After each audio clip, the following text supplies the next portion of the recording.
As someone who's coached over 600 clients over the last decade, I've had plenty of clients go on to great weight loss success, but I've also seen plenty who ended up failing. So today I want to cover the top 6 characteristics I consistently see in people who go on to success versus those who never reach their goals. The first thing people who are successful do is they follow their plan, not emotions. You have to be able to work independently of your feelings. This means you're gonna follow and trust your plans regardless of how you feel, regardless of how well things might be going in the moment, and when your emotions inevitably take over. This doesn't mean you're never gonna make mistakes. In fact, I guarantee you're gonna make mistakes. The key is to not beat yourself up or judge yourself from it, but to learn from them, to grow and make continual improvement. The thing is, I know you can't necessarily control your emotions. In fact, your feelings are real. I know this because you're feeling them. However, almost every feeling you have is triggered by your thoughts, and your thoughts are almost never true. So when you get all up in your feelings and emotional, stop and question the thoughts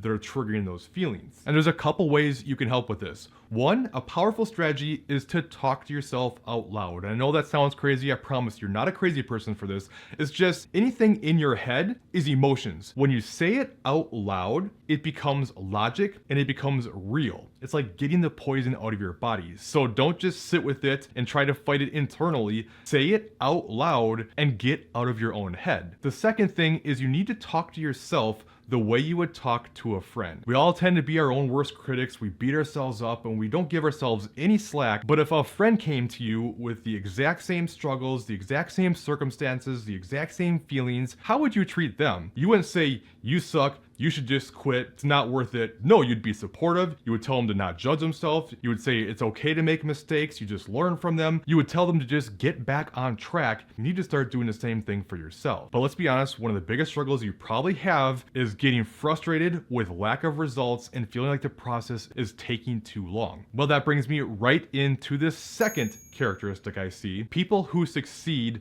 don't worry about how long it's going to take. They know it has to be a forever thing. There's no such thing as done, and they just let it take how long it's going to take instead of stressing out about it. This doesn't mean you're never going to have any frustrations, but the people who fail are constantly getting overwhelmed and frustrated and freaking out about how long the process is taking. And one thing I can promise you is the more tied to results you get, the more down you're going to get, and the more you're going to struggle mentally. And the more you struggle mentally with all this stuff, the less likely you are to continue to follow the plan. And then ironically, the worse your results are going to be. And here's the thing too, understand not losing weight as fast as you want is not the same thing as not seeing results. Sometimes it's just unrealistic expectations to begin with, but quote unquote slow progress still adds up to huge progress in the long run. Think about it this way. If you lost 1/4 of a pound every single week for the next 5 years, you would lose 65 pounds. There's literally no such thing as done. If you go into this thing just thinking about when you can finish,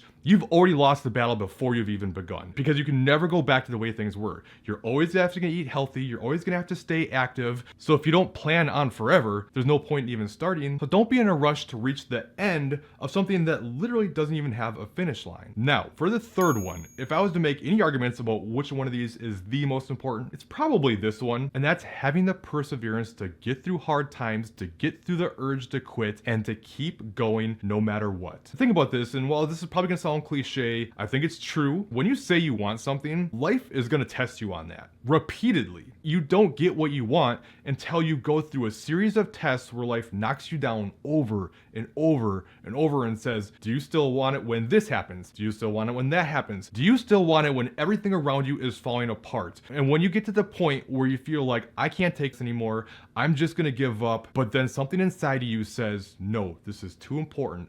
I need to keep going. It's on the other side of that you get your breakthrough. Everyone says they want to lose weight. Everyone wants to be in great shape.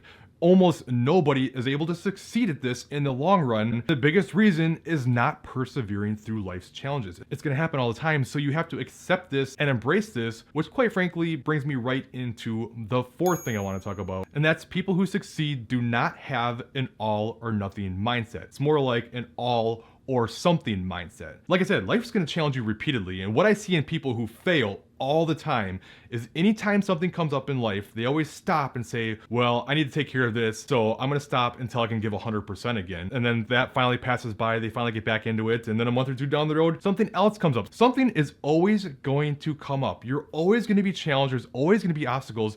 You have to be able to work through them and make the commitment that you're gonna do what you need to do, whether you feel like it or not, whether other things are challenging you. And again, it doesn't mean being perfect. Sometimes you have to back off and that's okay, but backing off doesn't mean doing nothing. I feel like we oftentimes feel like, life balance means you just give equal effort to everything in life across the board, everything that's important to you. It doesn't work that way. It's like you have these different things, and if one takes out more effort, one's gonna go down some. They can't both go up at the same time, but it never goes to zero. At least not outside of very short windows of time. So don't feel like you have to be perfect. You can't be perfect. How could you possibly be perfect every single day for the rest of your life? Everything doesn't have to line up, but you don't get what you want out of life. You get what is not optional to you. And that brings me right into the fifth point. It's having the dedication to stick with things, the discipline to keep going, because for you, it's non-negotiable. Because the thing is, if you look at it as optional, you're gonna take the option out every single time there's any challenge, anytime it's inconvenient, anytime you don't feel like it. Too many people rely way too much on motivation. Motivation will always come and go, but you don't need motivation to follow your plan. Like, you're not always motivated to go do your job, but you do it anyways.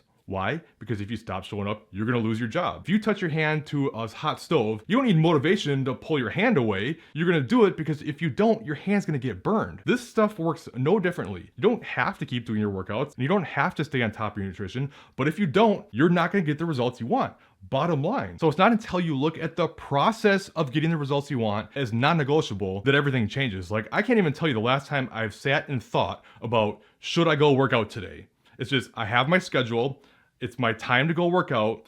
It's just time to go do it. It's like brushing my teeth at the end of the day. It doesn't require thought. It's just something you do. And people who succeed have that mindset. It doesn't make it easy, but it sure as hell makes it worth it. And the sixth thing I see, people who succeed, they're action takers. They don't overthink. People who do not succeed overthink everything. So it's less thinking and more doing. You can't figure out everything up front. It just doesn't work that way. You've got to get into it. You're going to make mistakes along the way. This is how you learn. This is how you grow. Certainly you want to study and you want to try to get better and learn as much as you can, but you can't learn everything and then start. It doesn't work that way. Hell, when I got started 15, almost 16 years ago, when I look back at that, I did practically everything wrong. I did so many things that I wouldn't even dream of doing now. But the thing is, you can do so many things wrong and get great results if you just keep showing up and working hard and trying to improve. And I did. I got pretty good results doing a lot of very suboptimal things. It just didn't become sustainable until I learned more and got better at it. But one of the biggest things I see that keeps people from succeeding is always worrying about the future. What if this goes wrong? What if this happens? And they're worried about, what if I follow the plan and I don't get results? And then it's like,